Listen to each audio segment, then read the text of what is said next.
All right, Chapter 11, Elasticity and Periodic Motion. The concepts that are in this chapter include stress, strain, elastic deformation, elasticity, plasticity, and simple harmonic motion. And so some of the terms or units that are used in this, stress is defined as being newtons per meter squared or Pascal. Pounds per square inch, which is the imperial units. We will be expressing most of these in the metric system, although maybe a reference or two to the pounds per square inch. Tensile stress is the first that they show us, and that is when a bar, a rope, or any kind of a ligament has forces being applied outwardly and perpendicular to each other or to the surface, and that can cause a tearing or a breaking of the item that's being impacted there.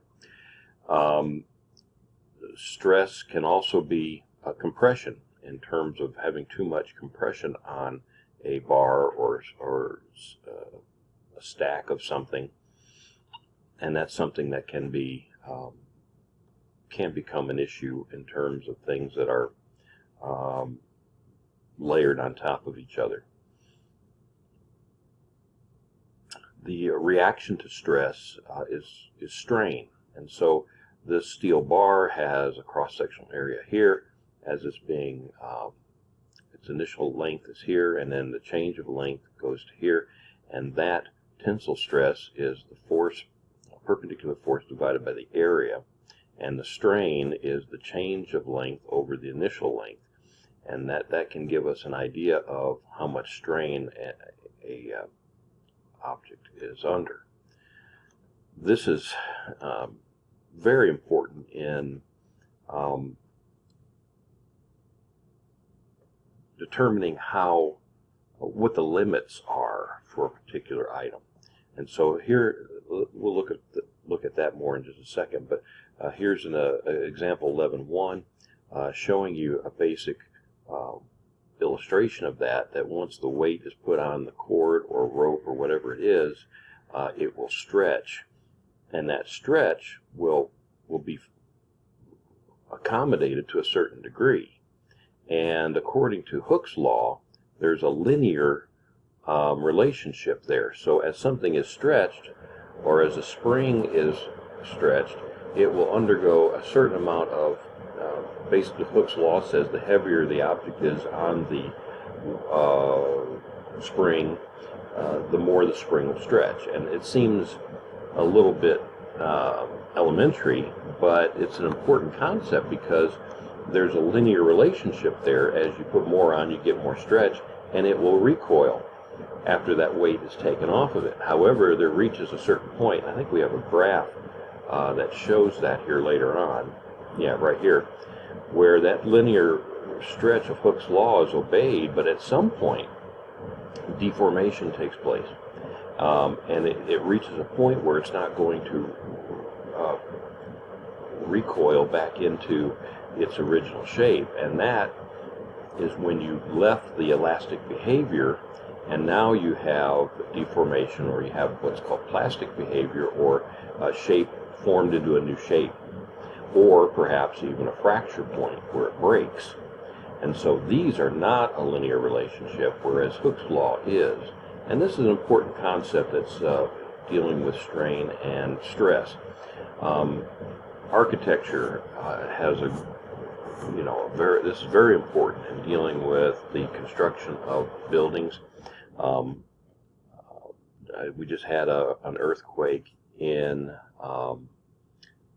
Asia just yesterday.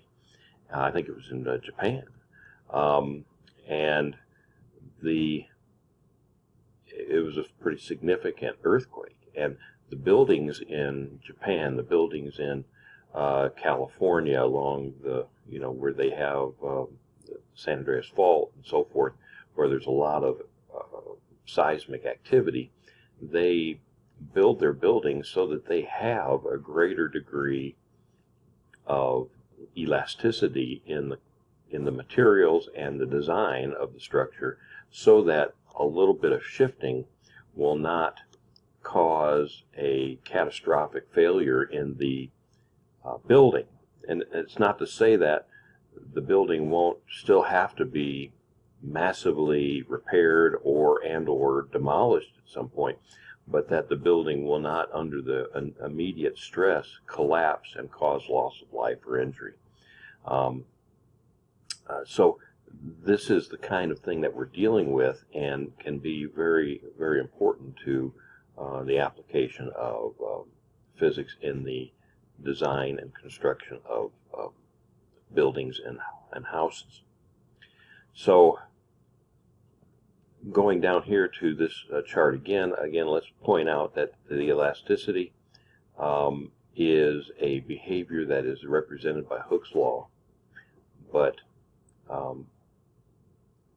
once it gets past that point of returning to its normal recoil, then there could be plasticity or deformation that remains. It's permanent. Hooke's law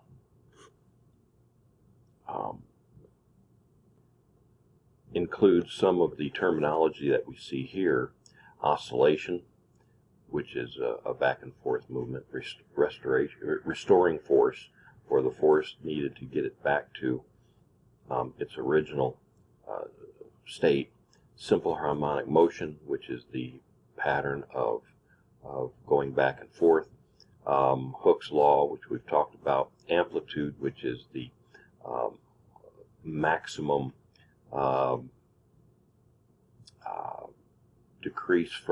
increase or decrease from the resting position. A cycle is one full swing. Time period is the time for it to take that one cycle. Frequency is cycles per second, or hertz, and angular frequency is that velocity in that angular velocity, or angular velocity in radians per second.